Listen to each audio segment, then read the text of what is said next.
What up guys, welcome back to the blog. I am here at Toprank today at the office where I'm having some problems.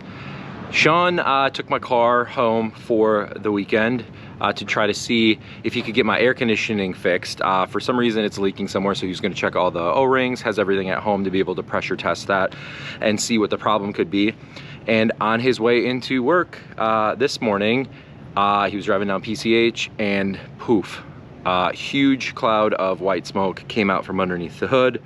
I guess he related it to like a stunt plane flying with all of the stuff flying out of the back of it.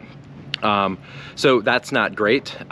He was able to pull over and figure out what happened. For some reason the alternator had pinged the voltage all the way up to 20 plus, and it fried absolutely everything in my car as far as we know.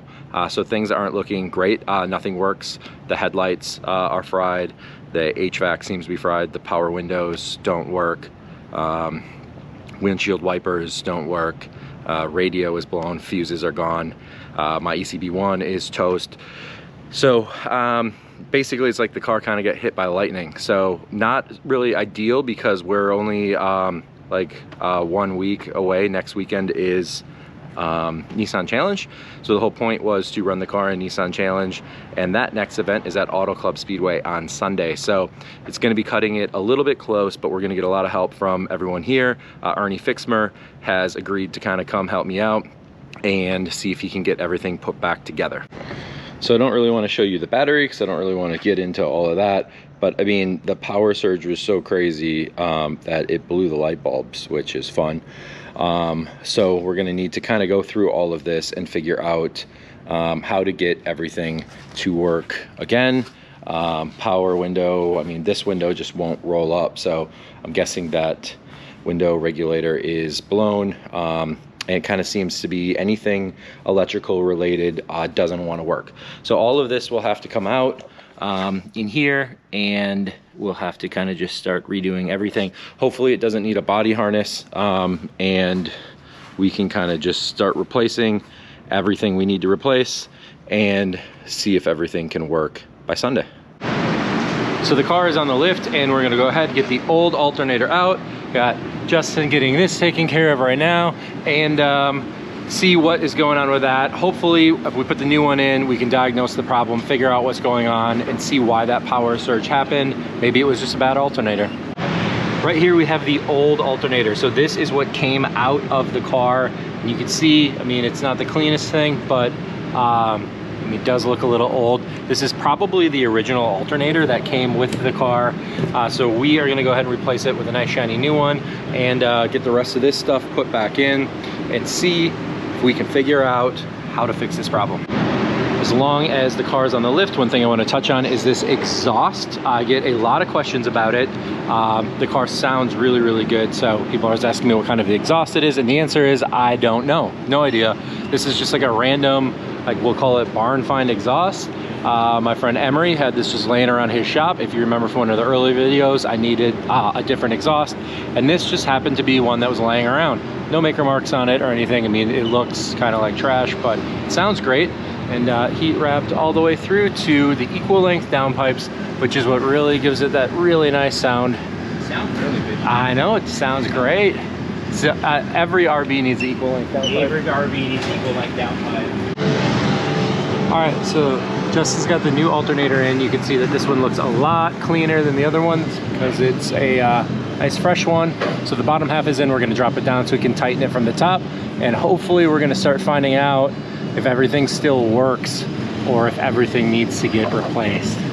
All right, so there it is from the top, getting put in. We're gonna tighten it up.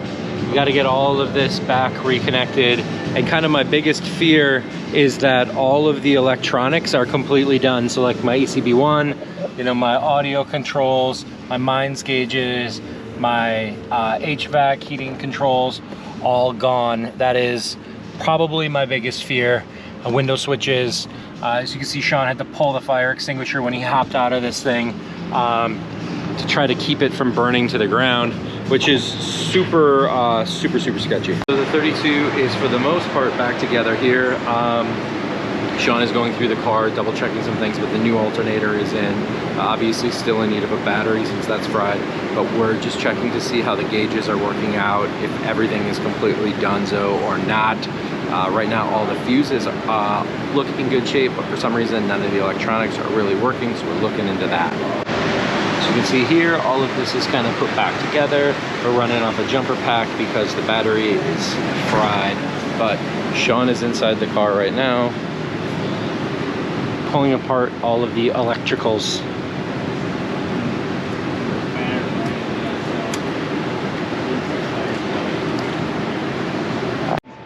So right here we have something that I think is super cool. It is my Mines triple meter. This has the battery temperature and boost gauge on it from Mines. I'm really hoping this thing isn't totally fried.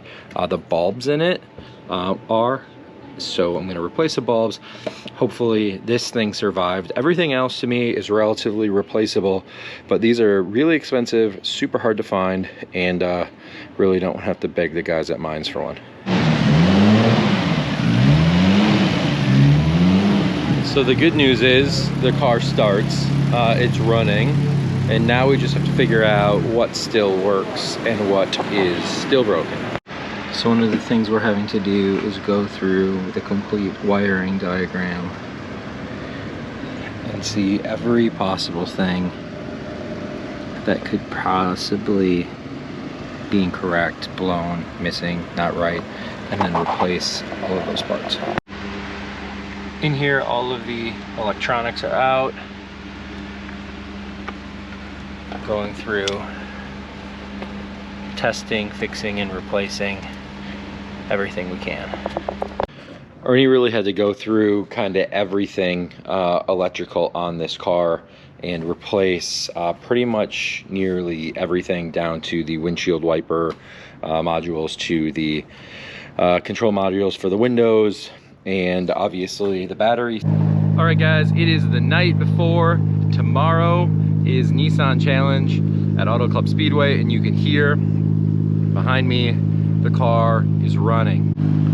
There were definitely some times when I thought this was not happening, but again, thanks to Ernie and Sean, they were really able to get everything worked out on this car, at least as far as we know of.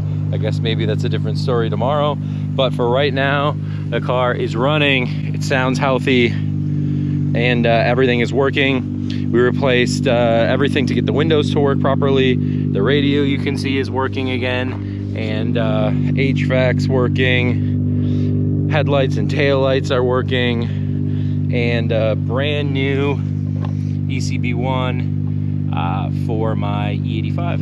So we are set to go for tomorrow morning. So I'm taking this baby home with me tonight and head into the track early tomorrow morning for what should be a killer day in the Skyline GTR.